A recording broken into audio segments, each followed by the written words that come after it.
nga yem helea andam chan kum hun lo tu lei ro puina ko vel thil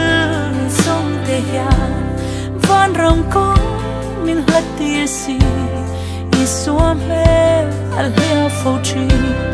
kong ol sang song ani lo fe ben khan se ling kalam o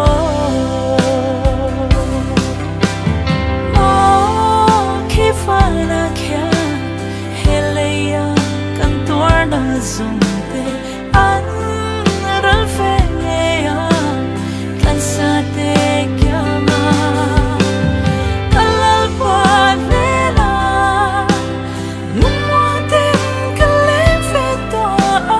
leinun rang hil sai relin lali swa choi moin phak lang kan ren to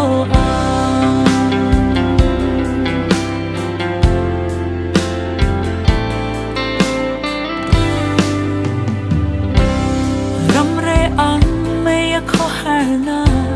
shingun na lo ni cross kong hi veilam le ding lam ma shoi bo thei ren kan lo ni chel tak le yet tak ki kan dam na cross tu I fuan se la ke se mania kan ta na chom china in ngil phal don em ni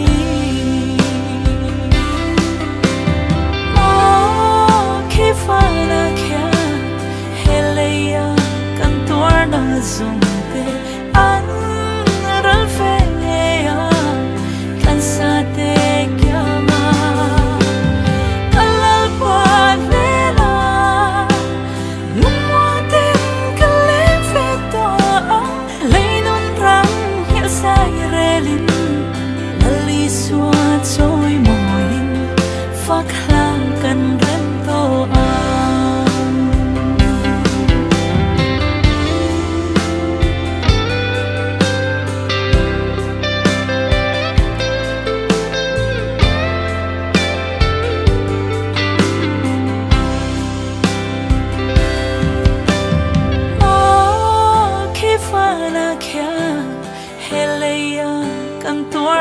zumte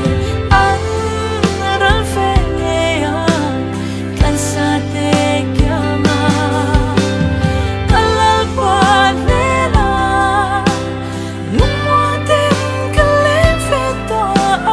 leinun rang hil sai relin lali swa choi moin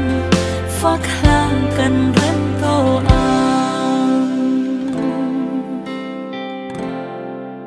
fuck